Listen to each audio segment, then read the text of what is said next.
চার চাকা গাড়ি ফার্স্ট প্রাইজ, সেকেন্ড প্রাইজ ভালো মোটরসাইকেল, থার্ড প্রাইজ একটু কম দামে অথচ ভালো মোটরসাইকেল এবং 7টি সান্ত্বনা প্রাইজ। দেখুন, যদি স্বাস্থ্যক্ষেত্রেই বলি, সমস্ত রুগীকে যদি আমরা জেলায় দেখাতে পারি, এই জায়গাটা করতে গেলেই আমাদের প্রচুর ছেলেমেয়েকে রিক্রুট করতে হবে এবং জেলার টাকা জেলাতেই ব্যয় হবে, অতএব কর্মসংস্থান তো হবেই। দেখুন, আমাদের প্রথম টার্গেট ওয়েস্ট বেঙ্গলে গ্রামীণ যে স্বাস্থ্য ব্যবস্থা সেটা ডেভেলপ করা। ইতিমধ্যেই আমরা আমাদের অ্যাসোসিয়েশন অর্থাৎ all Bengal private nursing and hospital honours association আমরা ডিসিশন নিয়েছি পর্যায়ক্রমে আমাদের যে 2500 হসপিটাল বা নার্সিংহোম আছে সেইগুলো পরিকাঠামো ডেভেলপমেন্ট, আইটি, ডিজিটাল এবং এআই কাজে লাগানো যতটা সম্ভব আমরা ততটা প্রযুক্তিগত দিক থেকে নিজেদের ডেভেলপ করে এগুলোর কাজ শুরু করছি। আমরা যেটা চাইছি, রাজ্য সরকারের সঙ্গে সহমত ভিত্তিতে, যেটি গভর্নমেন্টেরও চিন্তাভাবনা, গ্রামীণ স্বাস্থ্য ব্যবস্থা ডেভেলপ করে গ্রামের পেশেন্ট গ্রামেই দেখানো হোক। আমরা একটা কর্মসূচি ইতিমধ্যেই ঘোষণা করেছি। বীরভূমের কোনো পেশেন্টকে 1 বছরের মধ্যে চিকিৎসার জন্যে বাইরে কোথাও যেতে হবে না। এই কর্মসূচিতে আমরা আমাদের যত হসপিটাল তেনাদের সঙ্গে আলোচনা করছি। আমরা সপ্তাহে 1-2 দিন গুগল মিট করে এই ডেভেলপমেন্টের জন্যে সংগঠন চিন্তাভাবনা করছে। ফিনান্সিয়াল দিকটা হসপিটালে যদি অসুবিধা থাকে, ব্যাংক, বিভিন্ন প্রাইভেট এজেন্সি, বিভিন্ন সংস্থাকে যুক্ত করে পরিকাঠামোগুলোকে যেভাবে ডেভেলপমেন্ট করা দরকার আমরা শুরু করছি। আমরা জেলা শাসক মহাশয়ের কাছে একটি আবেদন 2-1 দিনের মধ্যেই দেব। তেনার ভেন্যু এবং তেনার সময় মতো আমরা জেলা প্রশাসনকে নিয়ে বসতে চাইছি, ওনাদের একটা সাজেশন চাইছি এবং আমরা একটা রূপরেখা চিন্তাভাবনা করেছি, ওনাদের সঙ্গে শেয়ার করব। সহমত ভিত্তিতে আমাদের যে অসুবিধাগুলো আছে সেগুলো বলবো এবং সেগুলোকে রেকটিফাই করে আমরা এই কর্মসূচিতে নিযুক্ত হয়ে গেলাম। ফার্স্ট হচ্ছে জেলার পেশেন্ট জেলাতেই দেখাবো। এটিকে মডেল করে ওয়েস্ট বেঙ্গলে সমস্ত জেলায় আমাদের যে সংগঠনের জেলা কমিটি আছে তেনারা ডিএম সাহেবের সঙ্গে কথা বলে সমস্ত রাজনৈতিক ব্যক্তিত্ব, সমস্ত দলের এবং প্রশাসনের ব্যক্তিত্বদের নিয়ে স্বাস্থ্য সকল মানুষের দরকার। সেই জন্য আমি আশা রাখি এ বিষয়ে কোনো দ্বিমত থাকবে না। রাজনৈতিকগত হোক বা হচ্ছে যে জাতিগত হোক, কোনো কিছুই এটা বাধার সম্মুখীন হবে না আমি নিশ্চিত। বোঝা বা বোঝানোর ক্ষেত্রে যে ত্রুটি আছে আমরা আলোচনা সাপেক্ষে সেগুলি মিটিয়ে নেব। আমি আশা রাখি বীরভূমের এই মিটিংটা খুব তাড়াতাড়ি করতে পারবো জেলা শাসকের সাহায্য নিয়ে।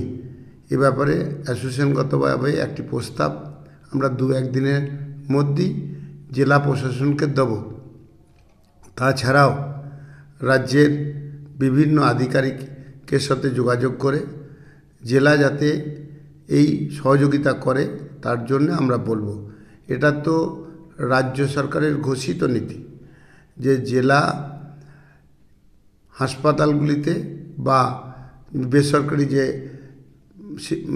স্বাস্থ্য পরিষেবা কেন্দ্রগুলি আছে সেইগুলি মিলিতভাবে কাজ করে জেলার পেশেন্ট জেলাতেই দেখানো হোক।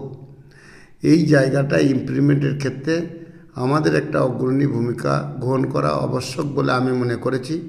কারণ 70% রুগী প্রায় রাজ্যের বেসরকারি যে প্রতিষ্ঠান আছে সেগুলিতে পেশেন্ট তার রোগ দেখায়। এখন এই 70% দেখায় কথাটা যদিও আমি বলছি, সেটা রাজ্য অর্থ সাহায্যেই, অর্থাৎ হেলথ যে প্রকল্প রয়েছে সেই প্রকল্পের মাধ্যমে। অতএব রাজ্য সরকার যে সহযোগিতা করবে এ ব্যাপারে আমি নিশ্চিত। আমরা একটা প্রতীকী এদের উৎসাহ দানের বিষয়ে আমরা কিছু প্রাইজ ঘোষণা করেছি। এটা দীর্ঘমেয়াদী প্রকল্প হিসেবে আমরা চিহ্নিত করেছি। আমাদের যে মেডিকেল কলেজটি রয়েছে সেটা প্রমোশনের জন্য বা সেটা যা কাজ হচ্ছে ডেলিকার, বিভিন্ন ইউটিউব বা সাংবাদিক বন্ধুরা যেটাকে ডিজিটাল সিস্টেমে খবর করবে, তার ভিউয়ার বেসিসে আমরা বিভিন্ন ধরনের প্রাইজ করেছি। লোভনীয় প্রাইজ, বিশেষ করে এনাদের পক্ষে 4 চাকা গাড়ি ফার্স্ট প্রাইজ, সেকেন্ড প্রাইজ ভালো মোটরসাইকেল, থার্ড প্রাইজ একটু কম দামে অথচ ভালো মোটরসাইকেল, এবং 7টি সান্ত্বনা প্রাইজ। আমাদের যে এই 2500 হসপিটাল রয়েছে প্রত্যেকের কাছে অ্যাসোসিয়েশনগতভাবে একটা আবেদন করা হয়েছে। আপনারা 1 মাসের ব্যবধানে ভিউয়ার্সের জন্য, আপনার ইনস্টিটিউটকে প্রমোট করার জন্য আপনারা একইভাবে প্রাইজ ঘোষণা করুন এবং 10টি ছেলে বা চ্যানেল পাবে। এই 10টি চ্যানেল পাওয়ার ক্ষেত্রে যাতে যারা কাজ করছে তাদের নতুন চ্যানেল হলো তারা যেন প্রায়োরিটি পায়, এই ভাবনার উপরেই এটি আমাদের ভাবা আছে। অর্থাৎ একটি চ্যানেল প্রতিদিনই যদি আমাদের খবর করে, 1 মাসের যদি হয়, 1 মাসে তার যত ভিউয়ার্স হয়েছে, যতবার খবর করতে ইচ্ছা করতে পারে, সমস্তটা টোটাল করে যার ভিউয়ার্স যত বেশি হবে তাদের প্রাইজ দেওয়া হবে।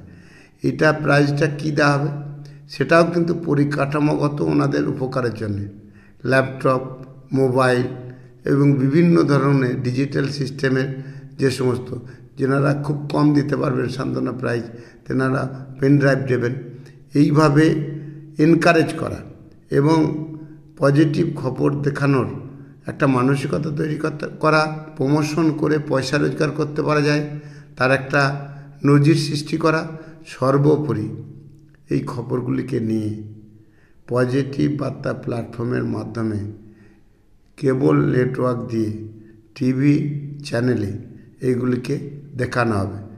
হসপিটালটি প্রমোশন হবে, তাছাড়াও নতুন প্রজন্ম তারা পজিটিভ খবর দেখে পজিটিভ মেন্টালিতে পরিণত হবে। একদম প্রত্যেকে অংশগ্রহণ করতে পারবে। এটা দেখা গেলো একটা হেলথ সাইট। একইভাবে এডুকেশন সাইটটাতেও আমরা খুব তাড়াতাড়ি নামছি এবং এই ধরনের অনুষ্ঠান করছি। তারপরে যে সাইটটা আসবে সেটা ট্যুরিজম সাইট। তারপরে যে সাইটটি আমরা আনতে চাইছি সেটা হচ্ছে প্রোডাকশন এবং তার সেলের ক্ষেত্রে সাইট। সমস্তটাই প্রমোশন করলে তার যদি 10% টাকা এইভাবে আমাদের সাংবাদিক বন্ধুদের মধ্যে ডিস্ট্রিবিউট করে দেওয়া যায়, তাহলে 6.5 লাখ কি 5 লাখ যে ছেলেরা এই পেশায় যুক্ত তারা জীবন জীবিকা এর উপরই করে নিতে পারবে বলে আমার ধারণা। তার সঙ্গে সঙ্গে আমি ওনাদের উদ্দেশ্যে বলবো, যেভাবে আপনাদের উপর ভাবছি, আপনারা কন্টেন্ট এবং বিভিন্ন ধরনের ছবি ফুটেজ দিয়ে বেকার যে 1 কোটি মানুষ রয়েছে তাদের দিন তারা ফেসবুকে এগুলো দেখ, এক কথায় যে একটা পজিটিভ ভাইব তৈরি হোক। কলেজের চেয়েও যেটা প্রয়োজন, ইতিবাচক মানুষ তৈরি করার জন্য পঠন পাঠনের জায়গাটা ঠিক করা। পরিকাঠামো অনেকটা হয়েছে, কলেজ অনেকটাই হয়েছে। এরপরে সেখানে মানুষ তৈরির কারিগর যেটা বলা হয় এবং এটা কেন্দ্র বলা হয়, সেই ভাবনার উপর আমাদের যারা এন্টারপ্রেনার অর্থাৎ কলেজ পরিচালনা সমিতি তেনাদের ভাবতে হবে এবং পজিটিভ ছেলে মেয়েকে করার জন্য যে কাজগুলো করা দরকার তেনাদের করতে হবে। দেখুন, আইনি স্বীকৃতি থাক না থাক, সে একটা স্কিল হয়েছে। এরপর আইনি স্বীকৃতি দেওয়ার জন্য প্রসেস আসতে হবে। কারণ আজকে ভারত সরকারের যে শিক্ষানীতি, সেই নীতি অনুসারে স্কিলের গ্রেডেশন করে ইকুইভ্যালেন্ট টু স্বাভাবিক ডিগ্রি দেওয়া যায়। এখন যদি ভারত সরকার চিন্তাভাবনা করেন, বিশেষ করে ইন্ডিয়ান মেডিকেল কাউন্সিল চিন্তাভাবনা করেন, এনাদের এইরকম কোনো পদ্ধতি করা যায়, তাহলে ওনাদের বৈধতা আসবে। যদি না আসে, তাহলে বিভিন্ন ডাক্তারবাবুরা যে কাজ করছেন অ্যাসিস্ট্যান্ট হিসেবে ওনারা কাজ করতে পারেন। সেক্ষেত্রে একটা শ্রেণী স্কিল হয়ে আছে, স্কিল ম্যান পাওয়ারের অভাব আছে এই সেক্টরে। এরপর দরকার হলে ডিজিটাল বা এআই এই সিস্টেমে তারা যুক্ত হয়ে প্যারামেডিক্যালের মতো করে মেডিকেল সায়েন্সে কাজে লাগতে পারে। টোটালি গভর্নমেন্টের ভাবনা, তেনারা যেভাবেই ভাববেন সেটা হবে। আমি চাই এত স্কিল ম্যান পাওয়ার তাদের যে কোনোভাবেই হোক আমাদের হেলথ সেক্টরে যুক্ত করে না। এটা আইনি দিক আছে, এটা বিভিন্ন বিদ্বজনের ভাবনা আছে। আশা করছি সরকার ভাবছে এর একটা সুফল হবে। এই মুহূর্তে আমি তো মনে করছি এআই ঠিকঠাক প্রয়োগ হলে গুগল জায়গার থেকে সবাই এআই চলে আসবে, গুগল ইনভ্যালিড হয়ে যাবে।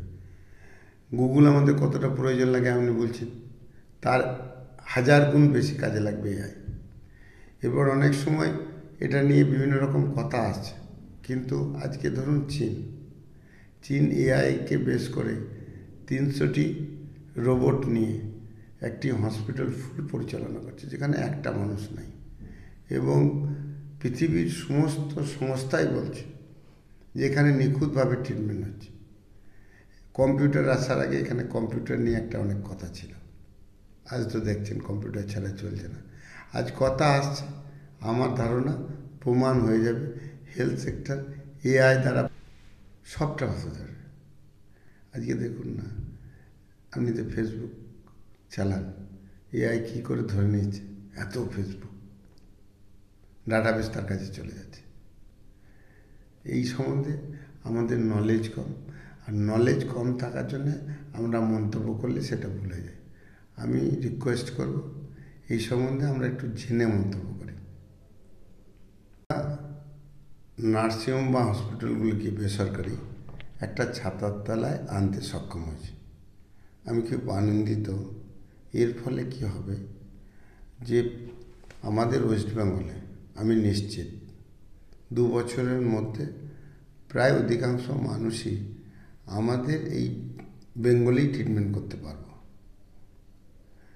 একইভাবে আমরা একটা ছাতার তলায় বেসরকারি শিক্ষা প্রতিষ্ঠানগুলি আনতে চাইছি। একইভাবে আমরা কাজ শুরু করব এবং এই বেসরকারি শিক্ষা প্রতিষ্ঠানগুলো যখন একটা ছাদের তলায় আসবে, তখন আমরা আমাদের ভুল ত্রুটিগুলো একটা নিজেরা স্ক্রুটিনি করে সেগুলোকে সংশোধন করব এবং গভর্নমেন্টের সঙ্গে আমরা বসে যাতে করে শিক্ষার মানকে আরও উন্নত করা যায় এবং আমাদের যে ভ্যাকেন্ট সিটগুলো রয়েছে সেইগুলো কিছুটা বিভিন্নভাবে সাবসিডি দিয়ে বা কম ফিজ নিয়ে সমস্ত সিটকে পূরণ করা যায়। দেখুন, আমার এখানে থাকে না, বহু আইটিআই, পলিটেকনিক এই কলেজগুলির বহু সিট ফাঁকা থাকে বা নার্সিংয়ের থাকছে ইদানিং। এখন একটি ছেলে বা মেয়ে যদি সুযোগ পেত বা তাকে বোঝানো হতো, এই ট্রেনিংগুলো নিলে প্রথম সে যে স্যালারি পাক আস্তে আস্তে কিন্তু টপ জায়গায় আসতো। আমি আপনাকে একটা ঘটনা বলি। 2টি ছেলে এখানে পড়াশোনা করতো না, পড়তো, ডেকে টুকতো, এইসব করে পাস করছিল। আমাকে একজন প্রশ্ন করেছিল, এইটা পাস করে কী হবে? আমি ওকে বলেছিলাম, ও অনেক লোকের সঙ্গে মেশার সুযোগ পেয়েছে, আর অভাবে পড়বে যখন চেতনা আসবে। ওই ছেলেগুলি বাড়ি গিয়ে চাষ করতে গেল। চাষ করতে গিয়ে 6 মাসের মধ্যেই কান্নাকাটি শুরু করলো। আমার কাছেও অনেকজন এসছে, অনেকবার এসেছিল। আমি বললাম, তোর দাদারা যাদের সঙ্গে বদমাইশি করতিস তাদের সঙ্গে ফোনে যোগাযোগ কর। দাদা, আমি খেতে পাচ্ছি না, নিয়ে যা। 2টি কোম্পানির কাছে, কোম্পানি বলেছিল কাজ জানো না, তোমাদের পয়সা দেবো না, আমরা 3000 টাকা করে দেবো আর থাকা খাওয়া দেবো, ছেলে দুটি চলে গেছিল। আজকে 1 লাখ টাকা বেতন পায়। আমাকে ফোন করেছিল, স্যার। আমি বললাম, আগে শিখতে বলেছিলি, শিখিস নাই? বলছে সেই জন্যই এত কষ্ট পেলাম, কিন্তু ওখানে কাজ করতে করতে শিখে গেছি, আজ আমাদের এই দাম হয়ে গেছে। তো এই ছেলেগুলো চেতনা না থাকতে পারে, পরিকাঠামো না থাকতে পারে, পড়াশোনা না শিখলেও ডিগ্রির উপরে বেশ করে খুব কম বেতনে চলে গেলে, সে স্কিল হয়ে গেলে তখন ডিগ্রির মর্যাদা পাবে, তখন সে পড়াশোনা করবে। সেই জন্যে চাইছি একটা অ্যাসোসিয়েশন তৈরি করে সেই অ্যাসোসিয়েশন তদারকি করবে, একটা সিটও যেন ফাঁকা না যায়। প্রত্যেককে সরকারি খরচে ইনস্টিটিউট কিছুটা ভর্তুকি দিয়ে অ্যাওয়ারনেস করে ভর্তি করা। এই জন্যে আমরা সংগঠন করব। এ ব্যাপারেও রাজ্য সরকারের সহযোগিতা চাইব, আশা করছি সহযোগিতা করবেন। রিসেন্ট আমরা এই সংগঠনটি গড়ে তোলার জন্য উৎসাহী হব।